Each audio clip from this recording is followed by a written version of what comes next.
Hey guys, I'm Brian. I was on a forum recently and pilotsofamerica.com saw some people talking about things that they struggle with.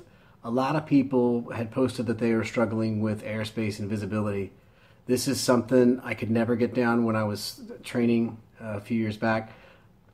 I looked at all the mnemonics people would put out there in different lessons and I found it all really confusing. So I just created something for myself that simplified things and made airspace visibility really easy for me to understand. It never occurred to me to share it with anybody because I assume other people could see a mnemonic that someone else had put out and just figure it out. I couldn't. So anyway, I'll share with you the method that I came up with to help me remember it. I took my written in 2013, so 5 years later, this is still what I use in my head and on paper to memorize airspace and visibility. So if you would, grab a piece of paper, grab a pen, and follow along, and I'll show you how I do it. So, and if this isn't an issue for you, then there's other videos out there. I would move along. There's this one guy who makes all these videos. So if you're like me, you got into studying for your private and you saw a chart like this, which to me is absolutely ridiculous. Sitting down and trying to memorize this is futile. It's just not going to work. It wouldn't work for me. So I started digging around and seeing if there were any other options out there. And of course, you come across things like the pyramid where they try to explain it and make it make more sense to you. This didn't really work for me.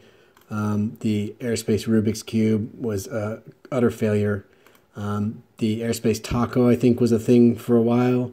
But none of this stuff worked for me. Finally, I broke down and had my friend Carl, the engineer, make a very simplistic drawing that would explain airspace to me. This helped a lot, but in the end, I still couldn't remember it, and I fell back on some of the fads.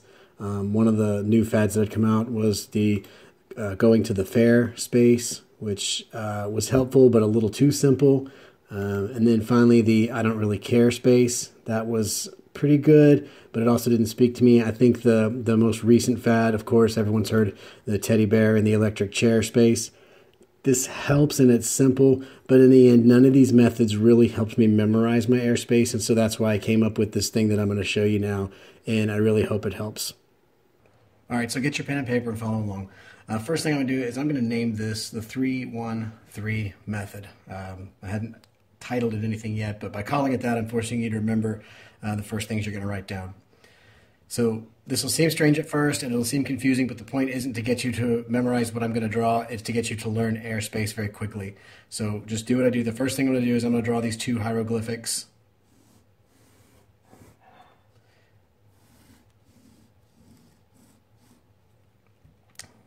To draw that. 3, 1, 3. That you should be able to draw just by calling this the 3-1-3 method. These two things will make sense in a minute. Now I want you to put a C here, a 5 there. You've probably already figured out where I'm going with this, but if you can write that down, you've got your airspace memorized. So what exactly am I doing here? Okay, the only two airspaces that are really confusing are E and G. We know A doesn't really matter, B is 3 and clear. So E and G are the only difficult ones. So what we're going to do is take this line and divide the top and bottom. This is 10,000 feet. Everything above this is 5, 1, 1, 1. This essentially goes away. That's very easy to remember. Doesn't matter. Everything is 5 miles, 1,000 feet above, 1,000 feet below, and 1 mile laterally. And this right here, this line, day, night. So nothing changes. Above 10,000 feet and above, I should say. 5, 1, 1, 1, day, night, E, G. That's basically gone. So that's why originally I only drew the bottom of these, because this is the only part that's confusing.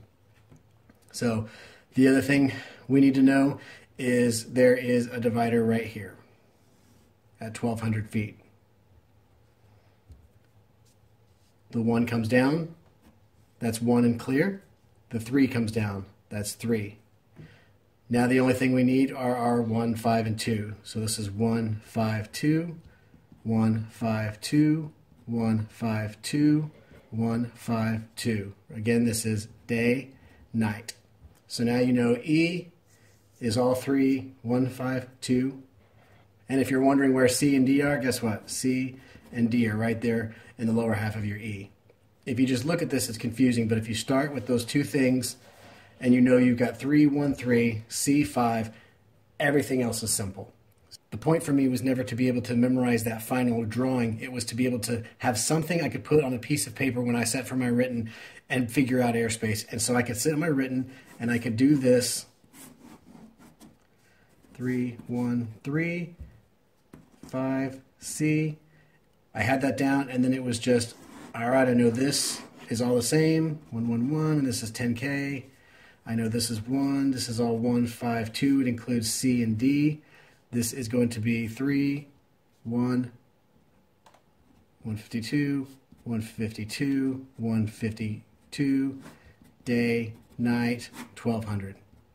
So by being able to do those first few steps, I was able to sit down with a piece of paper, and there I had my airspace ready for my exam. It's also very easy for me to remember in my mind. On your check ride, you're highly unlikely to find yourself above 10,000 feet. You may find yourself in class E and G airspace. So really, E and G are the only ones that are tough. The other ones are very simple. You can remember B is 3 and clear. A doesn't really matter. So if you can get the seed to draw something like this or come up with something like this in your mind, it may very well simplify airspace and visibility for you. And if not, that's fine. This is something, like I said, I came up with this for me because I struggled with it. So it's what I do. Hopefully it helps. And if not, I appreciate you taking the time to watch.